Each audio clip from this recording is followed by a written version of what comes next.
In Ukraine, I honestly don't know which study we can truly rely on because the figures vary from 17% of women on boards to as much as 30%. Given our current statistics, some form of quotas may be necessary to accelerate the process of involving women in boards of directors and top management. A certain level of quota-based regulation is logical and reasonable. The problems usually arise not from the idea itself, but from how it is implemented. I know several women in the Netherlands who serve on boards. They openly refer to themselves as ceremonial generals, appointed without real authority, not truly listened to, but formally fulfilling the quota requirements. Women tend to be promoted based on proven results along the career ladder, while men are often promoted because their potential is recognized. What advice could be given to women who are building their careers? Leadership has no gender.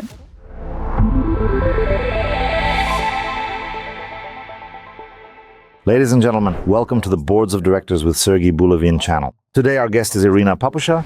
Iryna, good afternoon. Good afternoon. Iryna is a board member and chair of Supervisory and Advisory Boards of Ukrainian and international companies. She is also a co-founder of the Women Leaders for Ukraine community.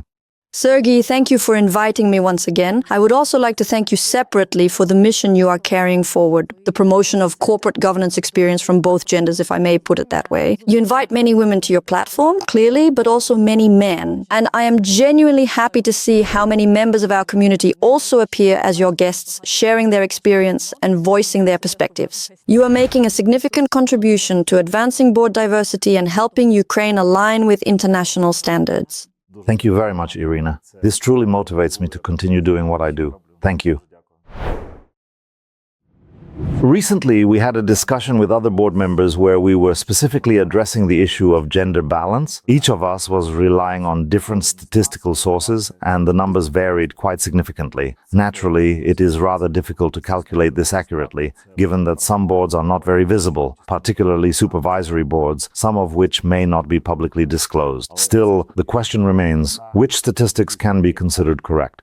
This is a very good and very challenging question. In Ukraine, I honestly do not know which study we can truly rely on, as the figures range from 17% of women on boards to as much as 30%. When the discrepancy is almost twofold, such statistics tend to undermine trust rather than serve as a solid foundation for developing policy or practical solutions. One study that I do find credible is the research that was conducted in 2024 within the framework of an EU directive. It covered all 27 EU member states, with Ukraine included as a candidate country for EU accession. In other words, 28 countries were compared. What exactly was compared? Supervisory boards and management boards, that is, executive teams. This is actually a very sound methodological approach because within the EU, some countries operate under a one-tier board system, while others have a two-tier system. In order to ensure comparability, the researchers therefore included both executive and non-executive boards. This allows the data to be further decomposed and, in principle, projected onto different types of boards across these countries. In addition, the study focused on publicly listed companies, which is a challenge in the Ukrainian context. In Ukraine, the number of publicly listed companies can literally be counted on one hand. As a result, the Ukrainian data was based simply on the largest companies. This also creates distortions because among large companies, there are those where supervisory boards are mandatory and others where they are not, meaning that such boards may not exist at all. So again, it is impossible to rely on any of these figures as fully precise or ideal. That said, in this ranking, the leading countries are France, Italy, Denmark, the Netherlands, and Ireland. This top group can actually be expanded to include Spain as well, since all 6 of these countries have exceeded the 40% threshold.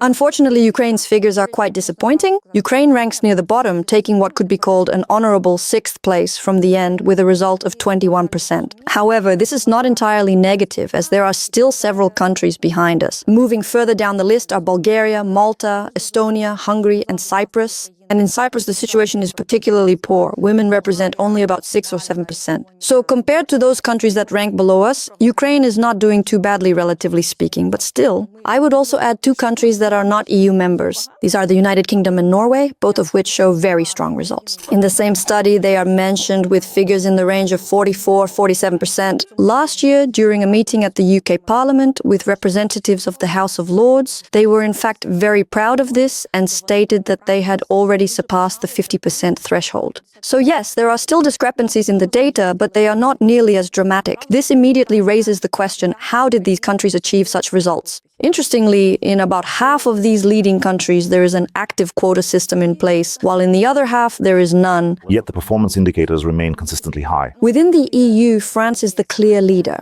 It has the highest statutory quota at 40%, and actual representation has exceeded this, reaching around 47%. Italy introduced quotas relatively recently, as did the Netherlands, which was probably the last country to join the group of leaders. In the Netherlands, the situation was already reasonably good, while in Italy, it was very poor. After quotas were introduced, the figures increased almost threefold. Denmark has no quotas and is doing very well. The United Kingdom also has no quotas and performs strongly, but it relies on recommendations instead. These recommendations are very firm and they are followed in practice, which leads to strong outcomes. So, on the one hand, quotas may be a solution. On the other hand, they are not necessarily the only one. As you know, I am deeply interested in this topic, and I asked myself whether there is a link to the introduction of women's voting rights in these countries, and how well women are currently represented in leadership positions and on boards. The correlation is clear and quite strong. Countries that introduced women's suffrage earlier, by the early 20th century, are in fact the ones leading these rankings today. A few figures outside the corporate governance context, but they genuinely impressed me. The first countries to grant women voting rights were New Zealand and the Isle of Man in 1893. And the last one, and this was truly striking to me, was Saudi Arabia in 2011. But that is a slight digression from our main topic. I would like, if I may, to speak briefly about quotas, but first, where does the very idea of quotas come from? There is a very in-depth body of research on how women are perceived in society. This research identifies three critical threshold levels: 15, 25, and 35%. These figures refer to the percentage of women's representation. Let me explain them briefly. In groups or environments, let's take the business environment as an example, where women represent less than 15%, they tend to be perceived as outsiders. Let's use an analogy from the world of birds. Imagine a situation where, among a flock of black crows, there appears a single white crow or just a very small number of white crows, around 15%, depending on the size of the group. It is obvious that such a crow is perceived as a foreign body, something alien, and instinctively kept at a distance. This is where stereotyping begins. If that white crow does not express its point of view with enough confidence, it is quickly assumed that all white crows lack the ability to argue and defend their position. If that white crow happens to be emotional and, heaven forbid, sheds a tear, this is taken as proof that all white crows are the same. When the threshold of 25% is crossed, the number of white crows increases significantly.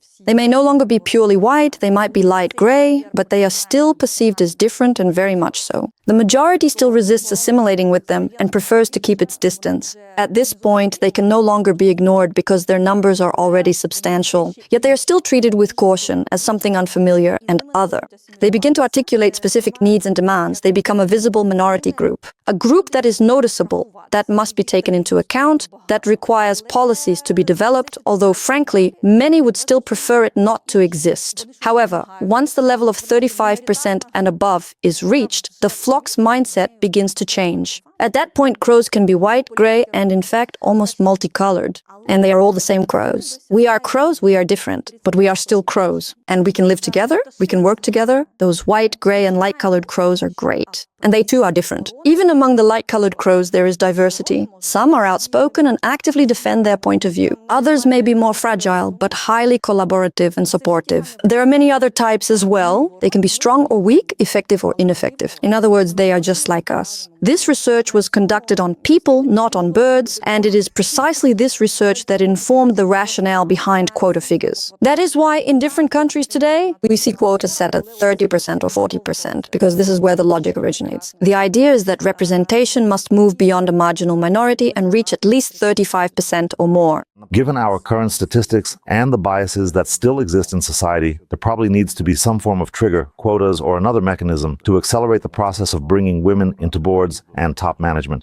Overall, the idea of quotas is in principle logical and reasonable. Problems arise not from the idea itself, but from how it is executed, how it is implemented. Because anything can be distorted, and it can be done quite easily. The key question is how quotas are implemented and what systems of control and monitoring are put in place to ensure that they do not become a mere box-ticking exercise. Because even in the Netherlands, a country that, for me, is almost synonymous with efficiency, not everything is done perfectly. I know several women in the Netherlands who serve on boards, and they openly describe themselves as ceremonial generals, appointed without real authority, not truly listened to, but used to formally meet quota requirements. And we Ukrainians are unfortunately very talented at taking even the brightest and smartest ideas and implementing them slightly the wrong way. So yes, quotas are a tool, and like any tool, they can be used either for good or for something else. And if the tool is not used properly, it is very easy to distort even the best idea. Returning to the bird analogy, Ukraine is currently in a situation where women represent less than 25%, and this is most likely a source of biases and barriers that women face in their career development.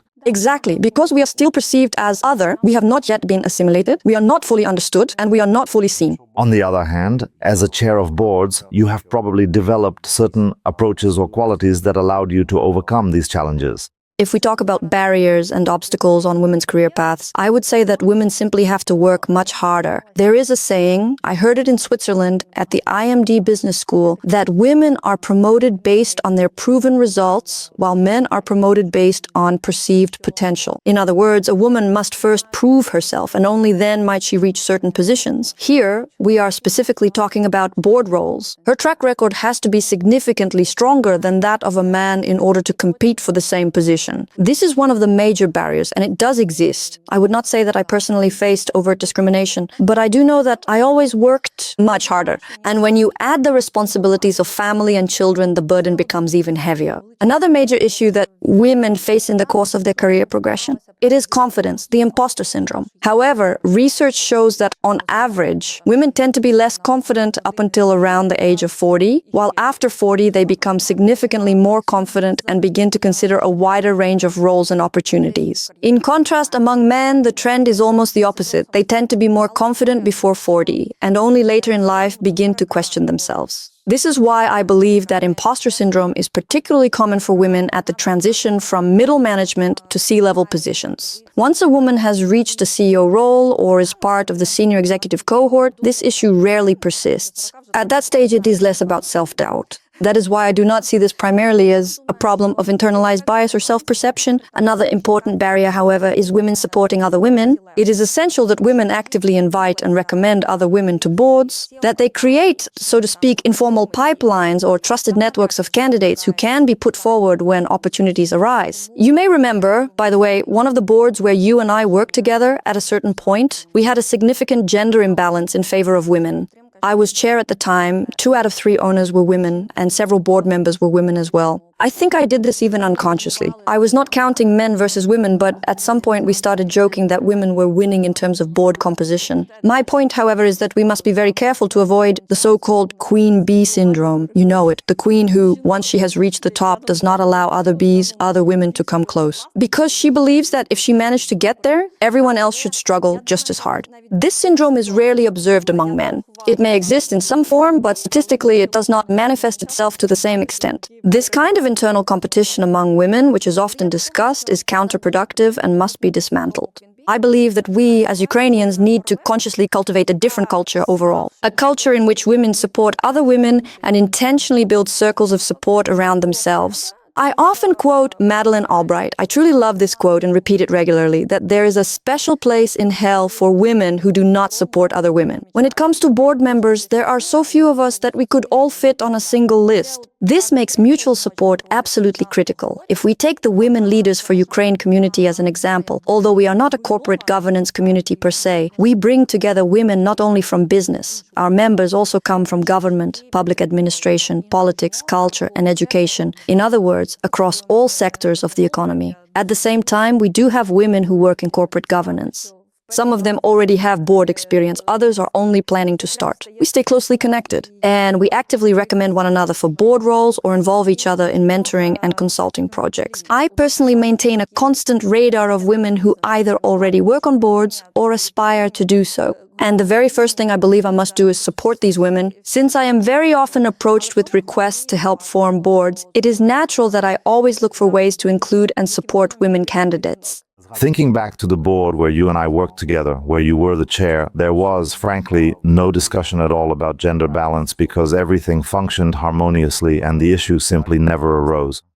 Thankfully, I was very glad to see that there was no critical or dismissive attitude from the men, no questioning of why there were women on the board or whether they brought the right value. In fact, when it comes to developing women's leadership and advancing women into senior roles, I believe the role of men may be even more important than the role of women themselves. The moment men truly begin to recognize women's contributions, their professional expertise, and the value of diversity as critical assets to the company, I believe we will see significant changes, both for the market as a whole and for individual companies. Your example in this respect is an excellent one. Please do not stop. Keep going.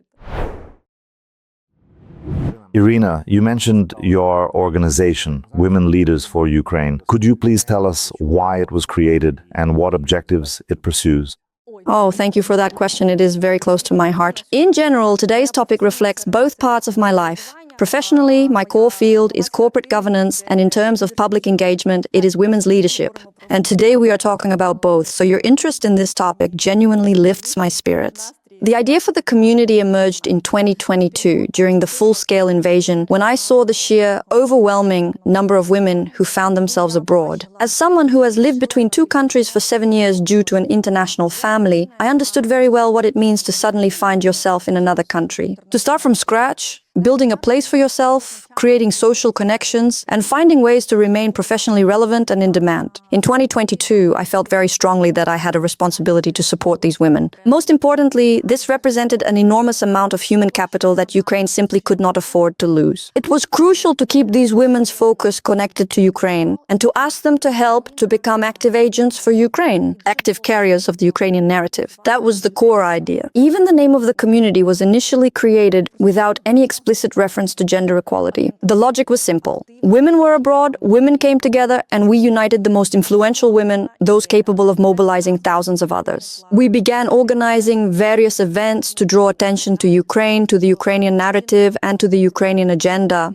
We held events and spoke in Davos, organized an event at the European Parliament, and during Gender Equality Week highlighted women's leadership during the war. During the Global Security Conference, we spoke about the role of women in security at the University of Oxford. We work very closely with the Ministry of Foreign Affairs and with Ukrainian embassies in different countries, tailoring events to each country's specific context. For example, in the Netherlands, the focus is on the International Court of Justice. We speak about war crimes and accountability. In Poland, we address migration and the most pressing humanitarian issues. In Austria, the focus is nuclear safety, as the IAEA is based in Vienna. In France, it is UNESCO. In Switzerland, it is children, cultural heritage, and related issues. In other words, each country has its own specific angle when it comes to addressing Ukraine's challenges. And we raise these issues not within Ukrainian circles, but directly with the elites of the countries where these events take place. As we brought together women who had found themselves abroad with women in Ukraine, the idea was to create an exchange of information and a constant sense of what was happening on the ground. Gradually, we realized that we also needed to create tangible value for Ukraine, not just serve as an information channel. This led to the emergence of another idea. We saw how profoundly the war had changed approaches in Ukraine overall, including the role of women and their sense of responsibility. We understood that we could not afford to miss this moment so that history would not repeat itself as it did after World War II, when women carried the full burden of life on the home front. At that time, far fewer women served in the military than today, but women stepped into factories and took on enormous responsibility. Yet almost none of them were promoted into leadership positions. The war ended and those women were forgotten. Men returned and reclaimed their positions, and women's sacrifices were simply erased. It is crucial that this does not happen again, that women's extraordinary efforts translate into real advancement and higher-level opportunities. This is why we began to focus on strengthening women's roles and ensuring they receive full rights and real authority. Naturally, we carry out many initiatives in Ukraine itself, no fewer than we do abroad. In parallel, there are several projects I would like to highlight. One of them is the Women's Leadership Academy, where we help women grow, overcome imposter syndrome, and break through glass ceilings and glass cliffs. If I may briefly digress, glass cliff is a term that was new to me and was introduced by Olena Khomenko, head of the Executive MBA program at the Kyiv School of Economics. She explained the concept of the glass cliff as situations where women are given nearly hopeless projects that are already close to failure, essentially handed over with the message, try it, maybe you'll manage. When she explained this, I immediately recalled my own experience of being assigned a business that was almost bankrupt. I thought to myself, I'll just give it a try. If it doesn't work out like like with real estate, we can sell it and move on, and the business would be dissolved. But within a year, I turned it into the market leader, the #1 business, and the most profitable in the holding company. So, it worked. Only now do I fully realize that this was exactly the glass cliff people refer to. The term originated in the West. It isn't widely used here, but it fits perfectly. Returning to our projects, we help women, first of all, to recognize these cliffs and understand how not to fall into these traps. Because if you take on a truly hopeless project, you can only damage your reputation further. The key is to take on challenges that are genuinely achievable and improvable. And of course, to tackle the glass ceiling as well. Another project we are actively pursuing, and I invite everyone to join, is on November 20th, we will hold the ceremony for the first national award, Leadership of Equal Opportunities. Follow us on social media and on our website for information on how to attend this event. We are establishing an annual award for companies that dedicate their efforts and resources to strengthening equality between men and women. These companies implement policies, provide educational opportunities, promote women at public events, ensure pay equity, and achieve representation of women at all levels of management, including executive roles and boards. We are not saying this is about achieving a strict balance, not necessarily 50-50, but those companies that stand out significantly from others will be recognized. There are 10 award categories, each with its own recognition. There will also be an overall award, grants, and special distinctions. Our goal is to build Ukraine as systematically in terms of gender balance as our Western partners. We want to be worthy candidates for EU membership and to advance this process as quickly as possible. Although in this area, Ukraine has faced no real obstacles and we move through all these processes very quickly. And there's one more project I'd like to mention. I might be speaking a bit ahead of time, but we are already starting work on it. We've found partners and it will be even more ambitious than the annual award. This project aims to make women visible not only on boards, but in all leadership positions across business, all sectors and industries of the economy. We want to increase visibility for all Ukrainian women, both within Ukraine and globally. I believe that once this is in place, a common objection will disappear. A misconception I often encounter is when business owners or executives are asked why they don't invite women. They say, there aren't any. They claim, show me the women I can invite to a panel discussion or to a board, or consider a woman candidate for a company leadership role. We have found a way to address this challenge, and we will provide the answer. Excellent. That's very exciting. I imagine it will involve personal branding, perhaps media visibility as well. That said, this is not the core idea. Let me share more details in the near future. Iryna, could you tell us how the Women's Leadership Academy program is structured? Is it a series of individual workshops or a fully structured program? We offer several distinct programs. There is a program for women entrepreneurs and a separate program for women in the corporate sector, specifically designed to support the transition from middle management to the C-suite. We also have a program called Women with a Mission, aimed at women who work in business or in the corporate sector, but want to pursue social or community initiatives alongside their professional careers. We help them reconnect with their inner resources and energy and identify what truly motivates and drives them. In addition, we offer a more general program called the Signature Program, which focuses on leadership development at any level and in any industry. We build women's confidence and equip them with practical tools and frameworks to apply different leadership approaches and achieve leadership positions. Regardless of context, leadership can exist on a factory floor as much as in a boardroom. These leadership skills can be developed and they need to be developed. These are not female leadership skills. They are simply leadership skills. However, because leadership is still largely perceived through a masculine lens, women often need additional support in navigating this space. In reality, many of the barriers you mentioned apply to men as well. I am often asked whether leadership has a gender. There are established terms, such as female leadership or women's leadership, but I suggest we start by talking about leadership itself. I would like to briefly share something I recently presented at an event at the Kyiv School of Economics. There was a study conducted by Zenger and Folkman. Yes, that is the correct name of the research firm, in 2019, and it was published in Harvard Business Review. The study assessed leadership across 18 competencies, with an equal number of male and female participants. Overall, the results across these 18 dimensions were the same, exactly the same. However, a closer look shows that in several competencies, women outperformed men by 1 to 7%.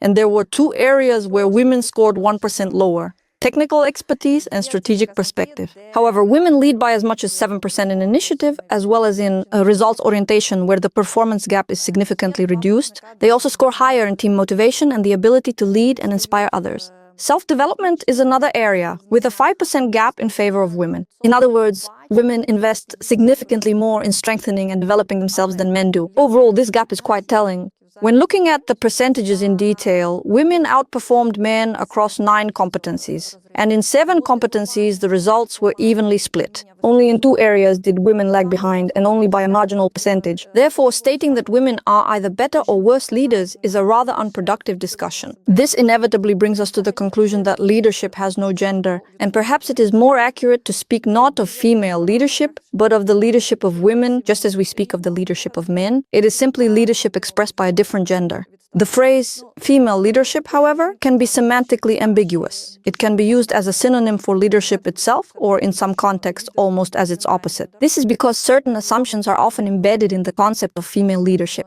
Traits such as support, care, warmth, horizontal connections, the creation of trust-based environments, and the idea of women as integrators are frequently attributed to female leadership, qualities that are indeed traditionally associated with femininity. And the concept is often built on these assumptions. This is how the definition of female leadership is commonly constructed. However, this differs slightly from the broader concept of leadership, and not because it is ineffective. It does work, but within a societal framework that still perceives leadership and leaders as more masculine, along with the traits traditionally associated with that image. As a result, women often need to draw on both sets of traits. And until we cross the 35% threshold, women will at times need to put on the black raven's wig, so to speak, to compete with the black ravens. Beyond 35%, this becomes less necessary. Society is more comfortable perceiving women as soft, caring, and empathetic. At the same time, however, society is less inclined to follow such a woman as a leader, because leadership is still largely associated with persistence, goal orientation, independence, and ambition. So are women simply forced to play by men's rules? It will be interesting to see how Ukraine moves closer to the 35% mark. There is indeed a substantial body of research showing that diversity, including gender diversity, at the board level delivers significant value. Yet for some reason, when owners or consultants are designing board composition, this factor is often not given sufficient consideration. Let us start with diversity more broadly, because it is critical to maintain diversity not only in terms of gender. I always emphasize cultural diversity, both geographical diversity and diversity of social and cultural backgrounds, so that boards truly represent society and, in the case of international companies, the global context in which they operate. Cross-industry balance is also essential. Age diversity is another important dimension, with a clear trend toward rejuvenating boards. It is particularly interesting to work with younger representatives, younger in relative terms, of course, alongside individuals aged 35-40 and those with more senior experience. And of course, gender balance as well. If we focus specifically on gender diversity, why is this so important? First, because it fundamentally changes the nature of discussions in the boardroom. Simply by virtue of her gender, a woman often brings an atmosphere of respect and diplomacy. When there is more than one woman at the table, the dynamic of the discussion changes even more noticeably, in a positive way. But let us also look at the role of women within the key board committees. I once delivered an extensive keynote on this topic in Davos. The mandatory board committees typically include audit, nominations, and remuneration, and in the banking sector, risk. These are the most common committees across companies is strategy committee. Society often claims that women are not strategists. I will not challenge that statement right now, but where women are unquestionably strong in strategy development is their ability to integrate perspectives and actively engage all stakeholders. As a result, everyone feels that the outcome was their own decision and their own strategy, which means the strategy is implemented much faster and far more effectively. In this sense, a woman, as a facilitator and organizer of the strategic process, brings significant value to the board. I am speaking here about natural trait. This is not about superiority. Just as men are, on average, physically stronger by nature, women are naturally endowed with different strengths in areas where men do not necessarily have the same advantage. Moving on to the nominations and remuneration committee. The field of human capital and talent management has traditionally been viewed as female-dominated, and there are valid reasons for this. Women perceive differently. Women tend to be more empathetic, again quite naturally, as they are attuned to children and often carry responsibility for the well-being of the entire family. This capacity is deeply ingrained, and as a result, in relationships with people and human capital, women, even intuitively, sense issues earlier, and are often able to address and neutralize them very quickly. They function as a kind of glue, the glue within a family, and that same glue works effectively within organizations. If we turn to the audit committee, there is even a common joke. Men tease that women notice every small detail, while men tend to miss them. There is an old Soviet joke where a woman comes in wearing a gas mask and asks, "What do you notice?" And the answer is, "Oh, did you shave your eyebrows?" This illustrates men's tendency to overlook details, whereas women are often highly detail-oriented. Audit work requires the ability to dive deep, identify a small detail, and understand what consequences it may lead to. That is why, as a strong recommendation, audit committees should include women, and ideally be chaired by a woman, or at the very least have women as active members. When it comes to risk, men tend to take risks more readily. When a critical, high-stakes decision needs to be made, a man will often make that decision faster than a woman. Not all women, of course, there are exceptions. I count myself among them. I make decisions very quickly, but I recognize that I am more of an exception in this context. From a risk perspective, women tend to see a much broader range of potential consequences. That is why women are often considered highly capable and professional risk managers, because they think several steps ahead and anticipate what may happen if a risk is not mitigated and a decision is taken despite the uncertainty. Let me give you a practical example. It is always helpful to understand these advantages in real-life scenarios. I frequently run board simulations. One of the most recent examples I used with students was the following case. A company is operating in a border region. It is a manufacturing company. There has been a missile strike. The board simulation scenario is, what do we do? I am now sharing the exact case that actually occurred. How did men and women respond? The men immediately began proposing actions and solutions. At the same time, a woman said, "Wait a moment, don't we already have A BCP, a business continuity plan. Yes. Not just a standard business continuity plan for normal, peaceful times, but given that this is a manufacturing facility near the border in Ukraine, a crisis plan with predefined scenarios, Plan A, Plan B, Plan C, and beyond." This immediately shows that if that woman had actually been on the board, and this had not just been a simulation, that plan would certainly have been developed and in place. Another woman then says, "Wait, how are we handling the evacuation of personnel?" In other words, her first instinct is to think about human capital, not just the plant as an asset. The men then begin to focus on how to avoid shutting down production and how to relocate operations quickly. At that point, a woman again picks up the discussion from a broader perspective, how to reconfigure supply channels and how sales logistics will function. This illustrates the difference between focused problem solving and what I would call radar thinking versus flashlight thinking. Women tend to scan the wider landscape while men tend to focus intensely on solving the immediate problem. This is just a small example. I am not describing the entire simulation, but it clearly shows how the issue was examined and addressed from very different angles. This kind of diversity matters, not only in terms of gender, but also in terms of having different psychological profiles. Even if you have more than one woman on the board, it is important that they are very different from one another. One might be more empathetic, another highly assertive. Each brings a different perspective based on both personality and professional competence. This is not only about women. In general, when forming a board, I strongly advise owners to include someone who is least like themselves, essentially their opposite. Even if that person occasionally irritates you, trust me, they will bring an extremely valuable perspective. A perspective you would never reach or even consider on your own. This diversity is highly complementary for the business. Despite the fact that there are strong headhunting firms, including in Ukraine, that specialize in recruiting members for boards of directors, supervisory boards, and advisory boards, personal networks remain the primary sourcing tool. So how do we find female candidates for supervisory boards? You have already mentioned some of the channels through which candidates are typically sourced. Unfortunately, not all companies can afford to use recruitment agencies. Not all HR agencies work with board-level appointments. This is usually the domain of top-tier executive search firms. These firms are typically expensive and tend to serve large companies and state-owned enterprises. In most other situations, recommendations come either from consultants, from existing board members, from the chair assembling the board, or from owners asking friends or recalling who they know. And this is where the biggest problem arises. The moment the search is based on who you know, it immediately collapses into the owner's own social bubble. I do not have precise statistics on company owners, but among sole proprietors in Ukraine, women account for over 40%. However, as companies grow and reach larger scale and turnover, while I do not recall the exact figures, the number of female owners declines sharply. In large companies, there are very few women owners and very few women in top executive roles. As a result, large businesses, those that can financially afford supervisory or advisory boards, are predominantly a male-dominated world. And within this male-dominated world, men primarily interact with other men. Women do appear in this space, but communication and networks are still largely male-to-male. Consequently, in this overwhelmingly male environment, the potential candidates who surface are also predominantly men. That is why, if women are to be noticed and considered as candidates, their visibility must be increased. And this is not only about personal branding, because sometimes a person may be highly visible across social media and traditional media, yet when you look deeper,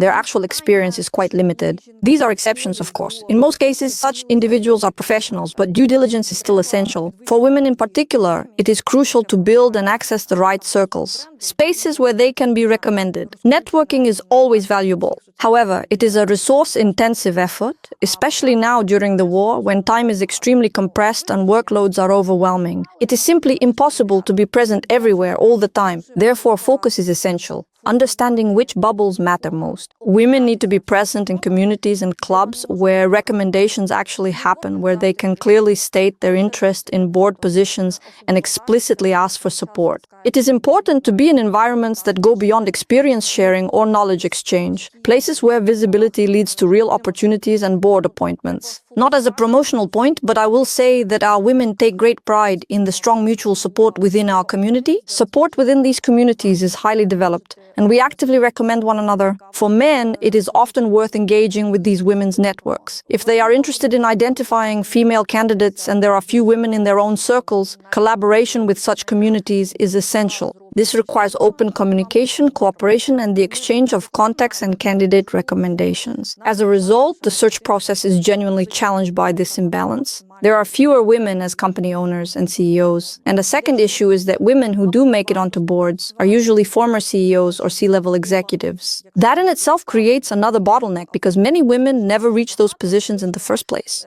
At the same time, when it comes to education in corporate governance, more women enroll than men. In terms of education and preparedness, there are more potential female candidates than male ones. As you mentioned earlier, the difference in learning motivation is around 5% in favor of women. This imbalance begins at the university level and, in many cases, continues and even widens throughout professional life. Women invest more in learning. Schools of corporate governance demonstrate the same pattern. Women significantly outnumber men. Yet in practice, only a small number of these women ultimately end up on boards. Naturally, the strongest students who complete these programs do gain some visibility and enter certain professional circles. Their visibility increases. However, networking must continue beyond that stage, often through opportunities that are not immediately board appointments. This may include projects related to corporate governance. Enter these spaces first. Participate in mentoring programs, gain recommendations, test yourself in practice, and gradually build your visibility. And as for men, I speak about this constantly and will continue to do so. There is, as we once said, a hell for women and a paradise for men, particularly for those men who actively support women. Okay, great. Are there any specific considerations when evaluating male and female candidates? Can we even talk about differences in evaluation approaches? Absolutely not. We are talking about professionalism. This is not about a candidate's appearance. And if we want to avoid purely symbolic appointments, then of course the approach must be strictly professional. There can be absolutely no difference in how candidates are evaluated. So for women who are building their careers, including in top management and in non-executive roles, does it make sense to turn to your organization for guidance? And likewise for boards that are looking for candidates, female or male, regardless of gender, where professionalism is the key criterion, can they also approach your organization to identify strong female candidates?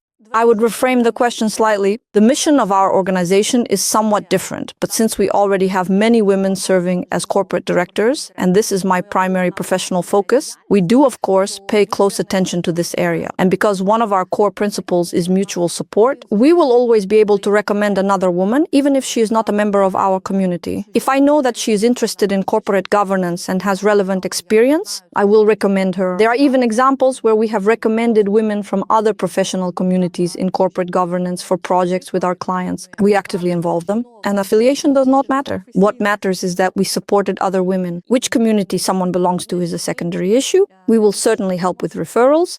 And what advice would you give to women who are building their careers? You mean careers on boards? In both top management and on boards.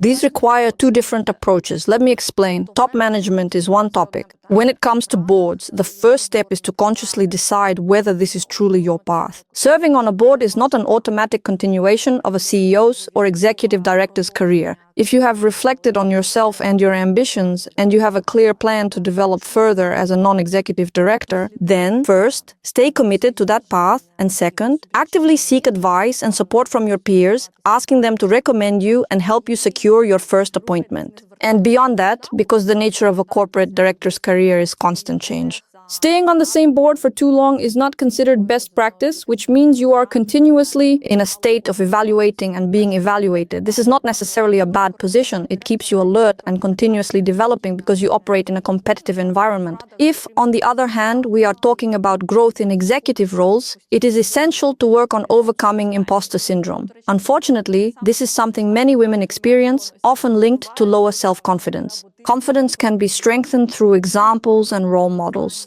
Choose a woman who inspires you and follow her path. Join communities where you will receive support and gain relevant experience. Mentorship, we have mentioned this many times, is a highly effective tool. Research shows that in Ukraine, this tool is still underdeveloped, even though it is, in principle, one of the most cost-effective. Role models are also about visibility, simply making success visible. Actively highlighting women who have achieved success in specific industries allows them to become examples for other women, and this is an area we actively work on. And what advice would I give to business owners who are forming a board, or to those helping them design the board composition, whether for a new board or when making changes to an existing one? Focus on the competencies that will support and strengthen your business, and think carefully about the diversity of people who can bring those competencies to the board. As I mentioned, diversity matters in every dimension: age, culture, geography, and of course, gender. I hope that some of what I've tried to convey today made sense to you and illustrated that women can be valuable and sometimes even more valuable because of these competencies. Natural qualities aside, a woman will definitely bring a different perspective. She contributes to the culture of communication both within the board and across the company, because culture usually starts at the top.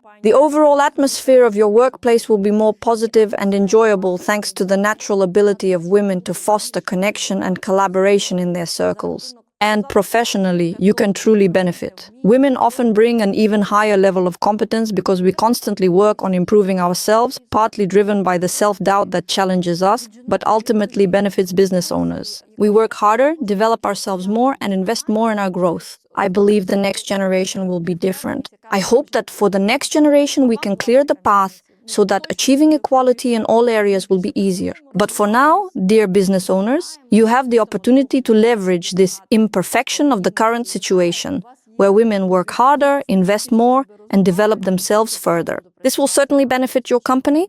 Iryna, thank you so much for this fascinating, emotional conversation and for sharing such valuable insights for our audience, for potential board members, and for women seeking to advance their careers in this field. And of course, for business owners as well. Thank you very much. Sincerely, the feeling is mutual. Ladies and gentlemen, thank you for joining us. We look forward to seeing you again on our channel.